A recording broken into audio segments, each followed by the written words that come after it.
Being able to store data in Swift can sometimes be a little bit tricky and a little bit time consuming. So if you don't understand how to use actors, you don't understand how to use Swift data, you want to be able to reduce the boilerplate code, and you just want to make it easier with regards to persisting data, showing data, streaming data, deleting it, and this is the right video for you. I've created a Swift package that you can use. I'm just going to show you the workings of how we can make this faster right now. We've got a simple content view here, project with just state, persistable item, which we have here. It just has an ID and a name, and it just displays it in the preview here as it should do.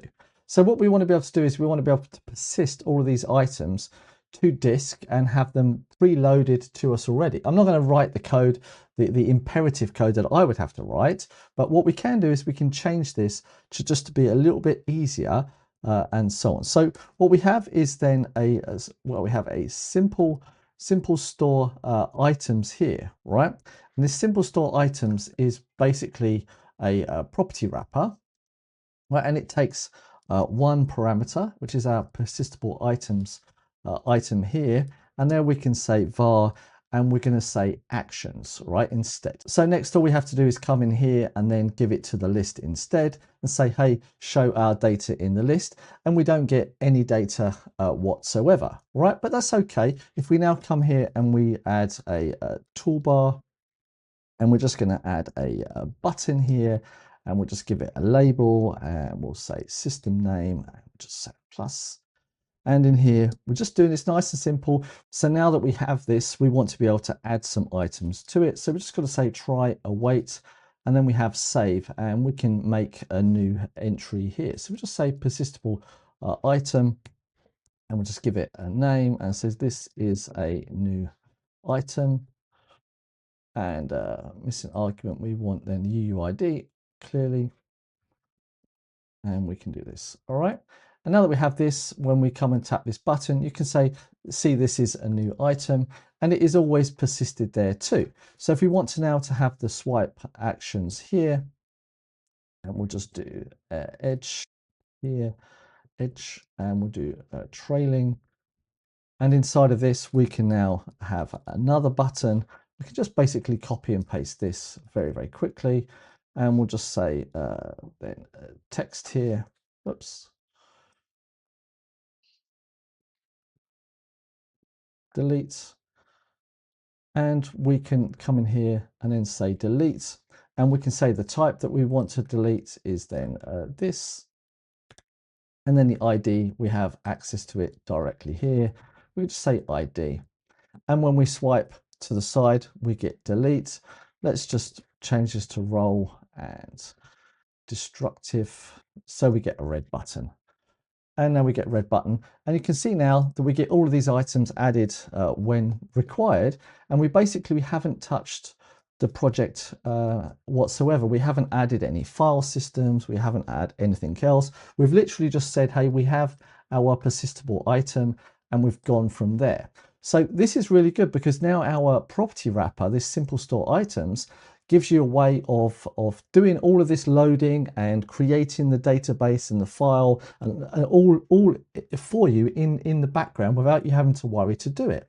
And yes, we do have these global functions, which you might think, okay, well, this is not the cleanest way of doing it. And I'll be 100% agree with you. This is all about getting proof of concept going. It's all about learning how to get a view working, and then you can start extracting all of that logic through view models, through services, through stores and so on. But right now it's super easy just to get your view up and running, and this button action can talk to a view model. This the plus button can talk to a view model, and the view model can do something else, and so on. We can extract this information to a view model, but right now you just want to get it up and working. This is all super good, and we have these imperative buttons, and we call all of this delete and save and so on. But what about if we want to make it even easier here? We can now come to this simple store actions property wrapper instead, and we can literally just take this and pop it here, and let's uncomment this. Now, the list doesn't like this because we actually need to give it the wrapped value, or we need to give it the actual value itself. And you can see here that it will work exactly the same, right? But what we do have now is if we just say actions, and we can now go directly to this and say delete, right? Because if we wanted to, and we'll look at it in a second, if we wanted to change the store that's being used behind this simple store actions, like I said, we'll get to it in a second, we can do. And now the actions provides us with all of the functionality directly on that one store. If we use this global function here, we now have to tell this which directory to use, but we can't tell it which store to use because it resolves the global store. And this has been done by design, is that the global functions always access the global store, but the simple store actions can access a custom store, a named store that we can add at the app level, and which means that the actions need to be able to have their own methods that are accessing exactly the same store. So if we now come here and we literally just copy this and we say try await and then actions and delete instead, we don't need the type anymore. We can just come here and basically say delete ID with the item ID, and this works exactly the same with the save button as well. And we can say here actions save, which actually would be create actions. Where is this other button, the other action? Insert, yes. I don't know why I decided to do that, but it's okay. Insert model, and here we can add our new model. So let's just do this here. This is a new model, let's call it, and we can comment this out. So now when we come to our list, we can see this is now a new model, and we can come here and we can delete as well. This is a lot cleaner because it means that at an app level, we can register our store name here, right? And we can say which directory we want to add it to, which means that we can come up here and add our store at this one level, which I'm not going to do in this example. And it means also we can have a different type of store for each preview that you want it to. So it means that if you have multiple previews, you can add the different stores at the different levels.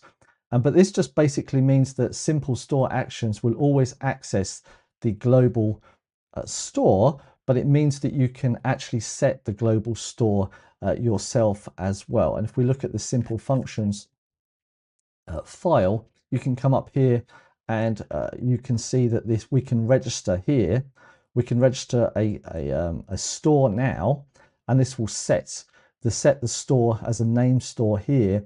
And if we don't give it a name, this will set it as the global store anyway. All right. So if we register global here, yeah, if we come here and we don't give it a name, basically we come to here, it will register it as the global store anyway. All right. Because this key is the one that's going to do the default store here, which means that you can come at the app level, register the store that you want to use here, and all of the other stores, as long as they use the global store, it will happen. And within inside the previews, you can add a global store for this one preview and so on. All right. So it means that your view just only accesses that one global store itself. So this is basically all I wanted to show you in this one video, is how we can reduce this code even further. But the question might be asked is, well, what about this button? We still have to write these buttons. Can we remove this code as well?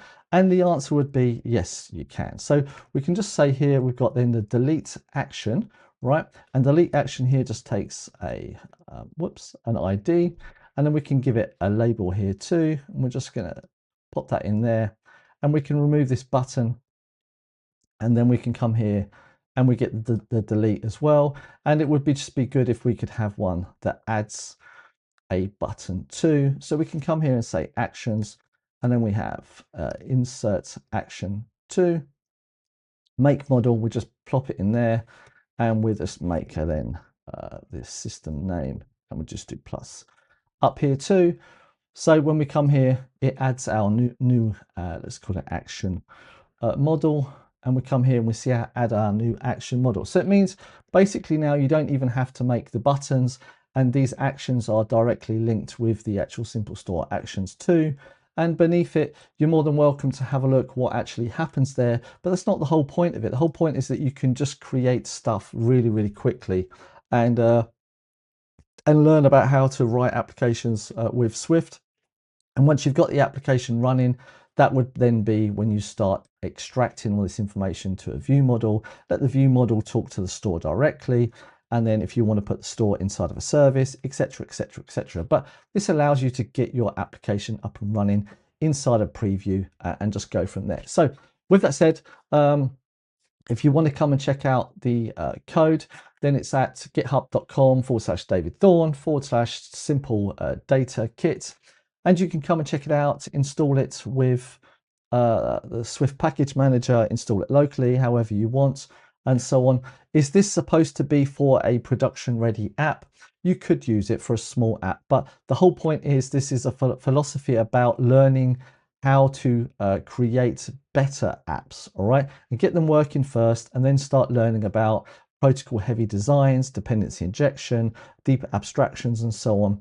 But I don't want to complicate things with you right now. I want you to learn how you can write declarative code with SwiftUI and Swift, and then later start learning the imperativeness, or how to learn to write imperative code as well.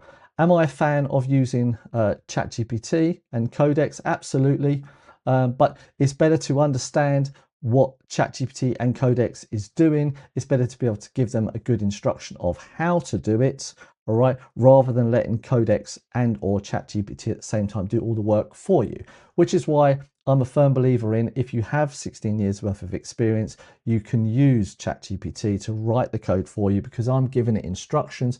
But if you have little or no experience with writing SwiftUI code, the only way that you're really going to learn how to do it is by learning to use declarative code first of all, and bit by bit learn why, right? Keep asking the question why it does that, and stop asking the question, okay, how does it do it? I don't understand, right? Just get it done first. And then as it goes through, then pick off how is this doing it once you've got it finished, right? Otherwise you go into a waterfall effect and you never actually get your project finished. So just add comments down in your code and say, did not understand this, check it later. All right, there's nothing wrong with that whatsoever. It just tells someone else, I've no idea how this worked, and you can say copied it from Stack Overflow or from AI, and you know that you've got to learn what this code is actually doing later, right? But don't send code like this to production. This is just for you to know, got it done, right? Got the job done. And is it working? Yes.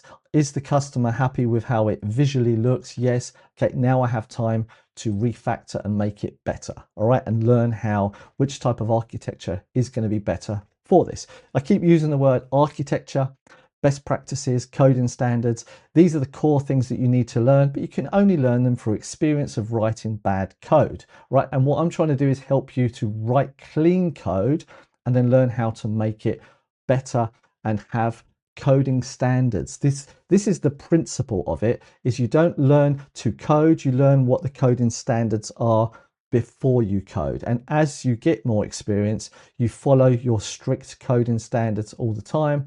And I have an extremely strict coding standard with Codex ChatGPT that it must follow every single time. And so it means that it always has to follow how I do programming, not how it does programming. And that's why I can write code very quickly with Codex, because it essentially is following all of my principles inside me to write the code. With that said, if you've got any questions, feedback, or concerns, let's have a conversation in the comment section down below. Don't forget to like, subscribe, share, and do all of the other social media things that are out there. I do this for you. I don't need anything else. I want people to learn from my knowledge that I've got, and hopefully I help you in some way. Thank you very much. Bye-bye.